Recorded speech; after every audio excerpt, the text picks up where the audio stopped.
இன்னும் ஒரு சகோதரர் வெளிநாட்டில இருந்து கேட்டிருக்கிறாரு. அவர் என்ன கேட்கிறாருண்டா, நான் வெளிநாட்டில் ஒரு உணவகம் ஒன்றில் வேலை செய்கிறேன். கேஷியரில் வைக்கப்பட்டு இருப்பவர்கள் உணவக உரிமையாளர்களின் உறவினர்களே.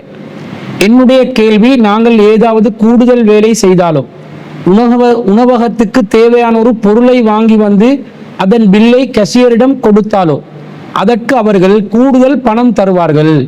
ஆனால் இது உரிமையாளருக்கு தெரியாது. ஆனால் இவர்கள் தரக்கூடிய பணத்தை வேண்டாம் என்று கூற முடியாத நிலைமை. காரணம், அவர்கள் ஏதாவது நினைப்பார்களோ என்றுதான். நாங்கள் இவ்வாறு கிடைக்கும் பணத்தை பெற்றுக்கொள்வது குற்றமாகுமா என்று அந்த சகோதரர் கேட்கிறார். அதாவது அவர் என்ன கேட்கிறாருண்டா, அவர் ஒரு உணவகத்துல வேலை செய்கிறாரு. இப்போ உணவகத்துல கேஷியர்ல உணவக உரிமையாளருடைய உறவுக்காரர்கள் இருக்கிறாங்க. இவங்க வந்து வெளியே போய் ஏதாவது உணவகம் சார்ந்த ஒரு பொருளை கொள்வனவு செஞ்சா அதை உணவக உரிமையாளருக்கு தெரியாம கொள்வனவு செய்கிறார்கள். அப்படி கொள்வனவு செய்யும் போது கேஷியர்ல போயிட்டு ஒப்படைத்தால் கூடுதலான பணம் கொடுக்குறாங்களாம். ஏதாவது ஒரு உணவகம் சம்பந்தப்பட்ட ஒரு விஷயத்துல ஒரு பில்லை கொடுத்தாலும் கூடுதலான பணத்தை இவங்களுக்கு கொடுக்குறாங்க. வெளியில இருந்து சில பொருட்களை கொள்வனவு செஞ்சு வந்து கேஷியர் கிட்ட கொடுத்தா கூடுதலான பணம் கொடுக்குறாங்க. அப்ப இது உணவக உரிமையாளருக்கு தெரியாம தான் நடக்குது. இப்படி நாங்க பணத்தை எடுக்க வேண்டிய நிர்பந்தத்துக்கு தள்ளப்படுறோம். என்னடா, அது வேணாம் என்றும் சொல்ல முடியாது. இந்த மாதிரி சூழ்நிலையில் நாங்கள் செய்யும் இந்த காரியம் ஹராமான காரியமா? ஏனென்றா, நாங்க எந்த பில்ல கொடுக்கிறோமோ அந்த பில்லுக்குரிய அமௌண்ட் எடுத்தா கூட அது நியாயமா நாங்க பெற்றுக்கொண்டோம் என்று ஆகிவிடும். ஆனா கூடுதலா பணம் தாராங்க. அது எதுக்காக அப்படி பண்றாங்கன்றது தெரியல. நான் கூடுதலா பணம் தாராங்க. இப்ப இது ஹராமான ஒரு நிலைக்கு வந்துருமா என்றதை நமக்கு கேட்கிறாங்க. இதுல பல விஷயங்களை நாங்க பார்க்க வேண்டியிருக்குது. முதலாவது, நாங்க ஒரு நிறுவனத்துல, அது உணவகமாக இருந்தாலும் சரி, எந்த நிறுவனமாக இருந்தாலும் சரி, நாங்க ஒரு நிறுவனத்துல வேலை செய்யும் போது, நாங்க ஒரு இடத்துல வேலை செய்யும் போது, அந்த உரிமையாளர் இடத்துல யாரு அந்த நிறுவனத்துக்கு உரிமையாளராக இருக்கிறாரோ அவருடன் நாங்கள் ஒரு ஒப்பந்தம் செய்திருக்கிறோம். என்னென்ன வேலைகள் நாங்கள் செய்யணும், அதற்கு எந்தெந்த அளவில் நாங்கள் சம்பளத்தை பெற்றுக்கொள்ளலாம் என்று நாங்கள் ஒரு ஒப்பந்தத்தை செய்திருக்கிறோம். அந்த ஒப்பந்தத்தில் கிடைக்கக்கூடிய ஆதாயத்தை தான் நாங்க பெற்றுக்கொள்ள வேண்டும். அதற்கு மாற்றமாக கூடுதலாக அல்லது வெளியிலிருந்து உரிமையாளர் அங்கீகரிக்காத நிலையில் உள்ள ஒரு வருமானத்தை நாங்கள் பெற்றுக்கொள்கிறோம் என்றால் அது நாங்கள் அந்த உரிமையாளருக்கு செய்கின்ற ஒரு துரோகமாக அமையும் என்பதுல என்ற மாற்று கருத்தும் இல்லை. அல்லாஹ் தஆலா திருக்குர்ஆன்ல என்ன சொல்கிறான் என்ற 5வது அத்தியாயத்துல 1வது வசனத்துல, யா அய்யுஹல்லதீன ஆமனூ, நம்பிக்கை கொண்டவர்களே, வஅஃபூ பில் உகூத், உடன்படிக்கைகளை ஒப்பந்தங்களை நிறைவேற்றுங்கள் என்று அல்லாஹ் சொல்கிறான். அப்போ ஒப்பந்தங்களாக நாங்க எதை செஞ்சிருக்கிறோமோ, 8 மணித்தியாலம் நாங்க வேலை செய்யறோம் என்றா அந்த 8 மணித்தியாலத்துக்கு எனக்கு எது சம்பளமோ அதை பெற்றுக்கொள்ளலாம். இது போக உரிமையாளருடைய அனுமதியுடன், இப்ப உணவகத்துல வேலை செய்யறதா சொல்றாங்க, அந்த உணவகத்துல வெயிட்டர் வேலை பண்ணினா டிப்ஸ் கிடைக்கும். அது உணவக உரிமையாளருக்கு தெரியும். வளமையா யாரு வெயிட்டர் வேலை செய்வாங்களோ அவங்களுக்கு இந்த டிப்ஸ் என்றது கிடைக்கும் என்பது உணவக உரிமையாளருக்கு தெரியும். அதை அவர் அங்கீகரிப்பார். அதே நேரத்துல கூடுதலான நேரம் வேலை செஞ்சா அது உணவக உரிமையாளர் கூடுதலான வேலை செய்பவருக்கு வளமையாக வேலை செய்கின்ற 1 மணித்தியாலத்துக்கு கொடுக்கிற சம்பளத்தை விட 1.5 மடங்கு சம்பளம் அதற்காக வேண்டி பிரத்யேகமா ஓவர் டைம் ஓட்டி வேலை செய்யறவங்களுக்கு, டியூட்டி பண்றவங்களுக்கு கொடுக்கணும். அது உணவக உரிமையாளர் தெரிஞ்சோ தெரியாமல் அவர் செஞ்சுதான் ஆகணும். அது அவருடைய கடமை. அது எக்ஸ்ட்ராவா வருமானமாக வரலாம். அது போக உணவக உரிமையாளர் ஒப்பந்தத்தில் இல்லாமல் உணவக உரிமையாளருக்கு தெரியும் விதத்தில் வேறு ஏதாவது வருமானத்தை பெற்றுக்கொள்வதற்கு அவர் அங்கீகாரம் கொடுத்தால் தாராளமாக அதை பெற்றுக்கொள்ளலாம். இதை தாண்டி உணவக உரிமையாளருக்கு மறைச்சி, அல்லது ஒரு நிறுவனத்தில் நாங்கள் வேலை செய்கிறோம் அதுல உரிமையாளருக்கு நாங்க மறைச்சி ஏதாவது ஒரு ஆதாயத்தை நாங்கள் அடைகிறோம் என்றால் ஏதோ ஒரு துரோகம் பண்றோம் என்று அர்த்தமா இல்லையா? ஒன்று அடுத்தவருக்கு தெரியக்கூடாது என்று நினைத்து நாங்கள் காரியத்தை நகர்த்துறோம் என்றா அங்கேயே ஏதோ ஒரு மன உறுத்தல் ஏற்படுகிறது, அங்க ஏதோ ஒரு தவறு நடக்கிறது என்பது விளங்குகிறதா இல்லையா? நபிகள் நாயகம் ஸல்லல்லாஹு அலைஹி வஸல்லம் அவர்கள் பாவத்துக்கு வரை விளக்கணமாக என்ன சொன்னார்கள்?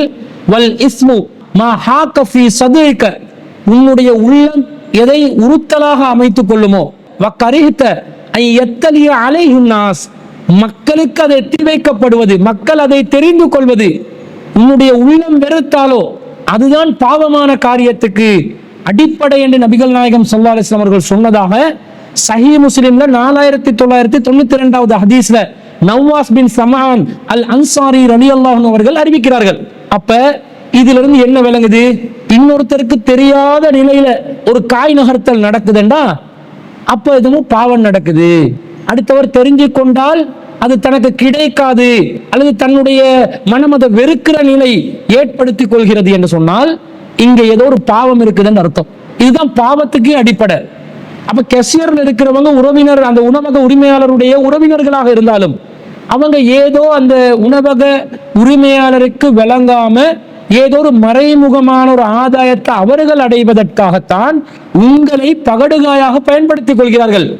நீங்களும் வாயடைத்து போக வேண்டும் என்பதற்காக, நீங்களும் மௌனியாக இருக்க வேண்டும் என்பதற்காக, அது உரிமையாளருக்கு உங்கள் மூலமாகவும் தெரியப்படுத்திவிடக் கூடாது என்பதற்காகத்தான் அவங்க என்ன பண்றாங்க, நீங்க தர்ற பில்லை விட எக்ஸ்ட்ராவா தர்றாங்க. நீங்க வேலை செய்யற நேரத்துக்கு கூடுதலான நேரம் வேலை செஞ்சா வரக்கூடிய வருமானமும் அந்த உணவக உரிமையாளருக்கு தெரிஞ்சுதான் அது நடக்கணும். ஏன்னா அவருடைய சொத்து, அவருடைய பொருளாதாரம், அவருடைய வியாபாரம், அந்த வியாபாரத்துல வரக்கூடிய ஒவ்வொரு அசைவையும் அந்த உரிமையாளர் அறிந்து கொள்ளும் உரிமை படைத்தவர்.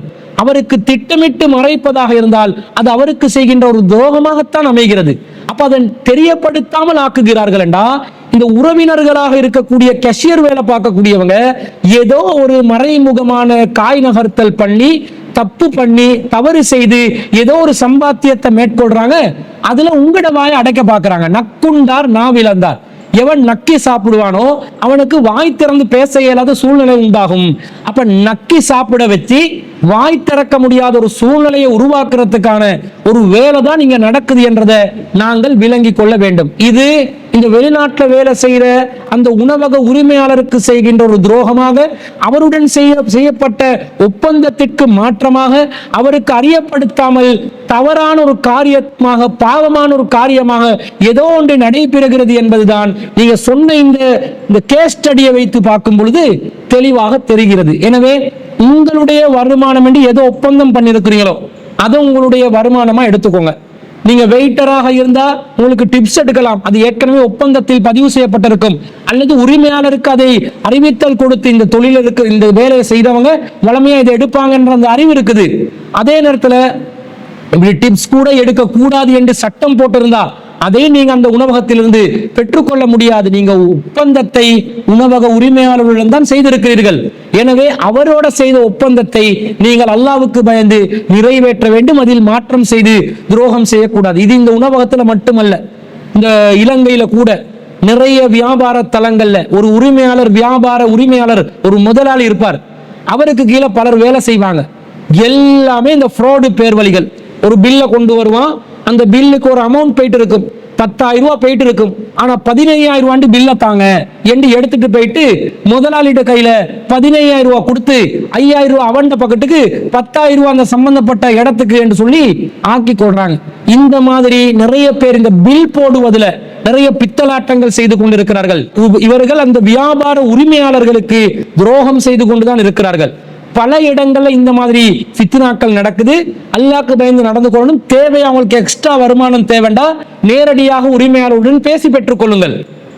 நீங்க ஓவர் டைம் செய்யக்கூடிய வேலைகளுக்கு சட்டத்திலேயே 1.5 மடங்கு எக்ஸ்ட்ராவா கொடுக்கணும் என்பது இலங்கை நாட்டு சட்டத்தில் இருக்குது. வெளிநாடு சட்டங்களையும் அது பொதுவாக லேபலோல இருக்கக்கூடிய ஒரு பொதுவான சட்டம் தான். அந்த வகையில 8 மணித்தியாலத்துக்கு மேல வேலை செய்யறவரு கூடுதலான மணித்தியாலம் வேலை செஞ்சா வளமையான 1 மணித்தியாலத்துக்கு வேலை செய்யறதை விட 1.5 மடங்கு சம்பளம் பெற்றுக் கொள்ளலாம் என்பது பொதுவான சட்டம் என்பதனால அதை நீங்க சொல்லியே அறிவிச்சே பெற்றுக் கொள்ளலாம். அது அல்லாம நீங்க போட்ட பில்லுக்கு எக்ஸ்ட்ரா அமௌண்ட் எடுக்கிறீங்கடா ஏதோ ஒரு பித்தலாட்டம் நடக்கிறது. நீங்க போட்ட பில்லுக்குரிய காசை நீங்க பெற்றுக்கொள்வதுதான் சரி. அல்லது அந்த உரிமையாளருக்கு அதை தெரியப்படுத்தி அது செய்தால் அப்ப பரவாயில்ல. அப்ப ஏதோ அவங்க வருமான வரி சம்பந்தப்பட்ட ஒரு விஷயத்துல கூட சிக்கிக் கொள்ளாமல் இருப்பதற்காக கூட இந்த மாதிரி காரியங்களை செய்கிறார்களோ அல்லாஹ் ஆலம். அது எந்த நிலையில் அது நடைபெறுகிறது என்பது தெரியவில்லை. அது தெரியப்படுத்தி செய்தால் பரவாயில்லை.